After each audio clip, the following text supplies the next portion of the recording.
Hey, how's everybody doing? My name is Dr. Casey Bennett. I am from Hanyang University in Seoul, South Korea, as well as DePaul University in Chicago, Illinois, in the US. And I'm here presenting our paper on enabling robotic pets to autonomously adapt their own behaviors to enhance therapeutic effects.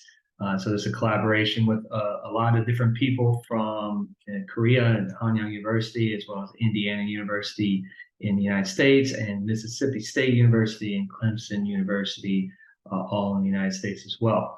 So, what are we talking about here today?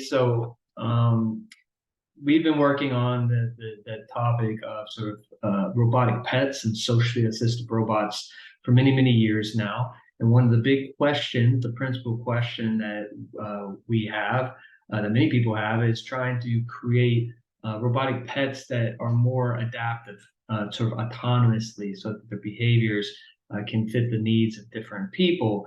But one of the primary questions we had here in this study was whether we could build a single robotic platform running the same algorithms based on the same sort of machine learning, deep learning models that would work in many different geographic locales, because different geographic locations have different cultures, there's different living environments. So it's an open question whether we could actually build like a one-size-fits-all robot and then use it in all these different places, because these different cultures are in fact quite different, right? So one of the ways that we went about this was, or that we do this research, is using something called EMA, which is essentially a sampling technique that allows us to gather real-time, real-world data of people interacting with robots in their own homes. So not stuff in a laboratory setting, but things actually in the real world. And EMA is one way to do this, by sort of collecting data in real time by using these sort of sampling techniques and using technologies. And it's been shown to be a very powerful tool in healthcare previously. So in this study, we kind of used this EMA sampling. We pinged the users sort of randomly throughout the day, and in order to sort of generate this massive data set of what the kind of interactions that people were doing in their own homes. And in order to do this, in order to answer our primary question, we collected data in both South Korea and in the United States using the same robot in the exact same study protocol to collect essentially the same data in both places. And we had 26 participants, 13 in each place. We collected data from the robotic sensors and from some smartphone apps and some other technologies, and essentially generated 12 million data points for each individual person. So we knew a lot about them, collecting the data every second of every single day over several weeks, and a total data set of nearly 300 million, representing over 173 hours of real world interaction data.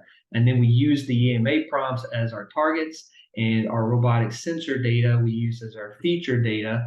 And of course, we had lots of different sensors on the robot and around the robot about light, sound, and motion, and indoor environmental conditions. And then once we collected all this different data, then we essentially built a whole bunch of different machine learning and deep learning models using different parameter settings and different types of models. Try to see if there was an algorithm that would work in both cultural locations, both South Korea, this for sort of high context culture, and the United States for sort of low context culture. We took all the data and we turned it into these 3D tensors that allowed us to sort of try to analyze the temporal patterns, basically by slicing the data up into these 5-second windows with all the feature data across 15-minute interaction periods when we were using the EMA prompts.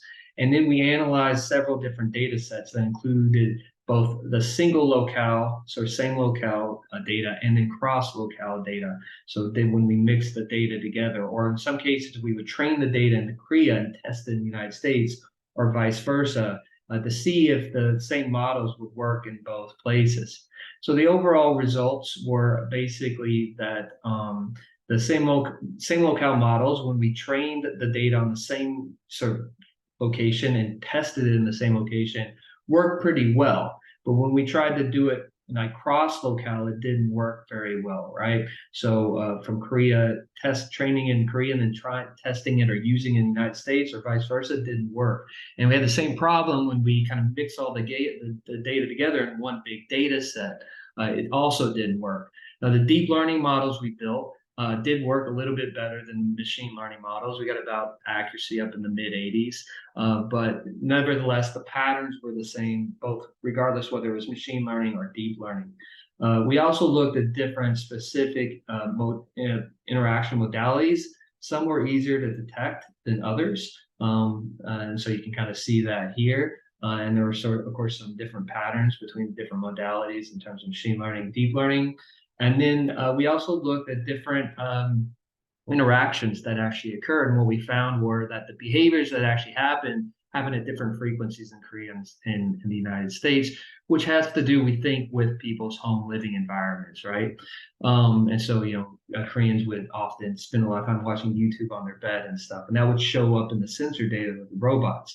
So the big takeaway from all of this is that the kind of principal question we had, that we could just build one universal algorithm to kind of adapt robotic behaviors, doesn't seem to be a very successful strategy. And really what this seems to be, it's not, this kind of big takeaway here is no matter what algorithm we tried, it didn't work. And this seems to be that it's not an algorithm problem, it's a data problem. And so in order to kind of improve this in the future and make robotic pets that can be used for healthcare purposes, we're going to have to collect more data using sort of IoT systems or other things. And so that is kind of the big takeaway. Not an algorithm problem, but a data problem. So thank you for listening.